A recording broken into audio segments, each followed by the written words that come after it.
Tiga. Assalamualaikum, saya Amirul Azim bin Jamizi dari kelas 2DV MTA. Tiga. Assalamualaikum, saya Muhammad Ibn Nazmi bin Abdullah daripada kelas 2DV MTA.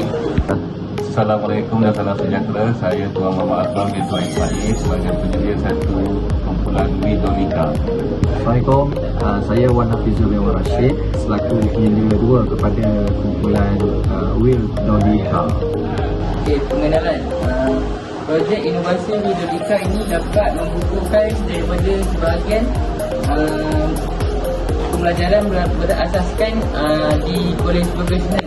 Lagi satu projek Widolika ini direka untuk membantu pelajar daripada proses pemindahan tayar secara lebih efisien dan selamat dan ergonomik.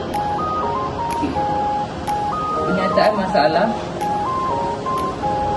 Projek ini dapat mengurangkan kesukaran pemindahan tayar dan kereta dengan menggunakan tenaga yang banyak.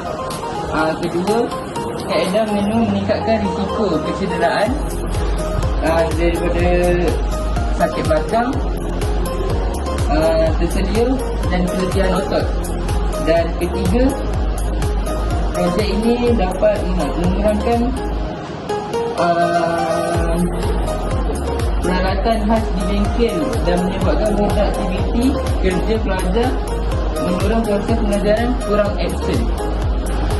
Objektif untuk Widolika meningkatkan kecekapan pelajar untuk melakukan pemindahan daripada satu tempat ke satu tempat yang lain.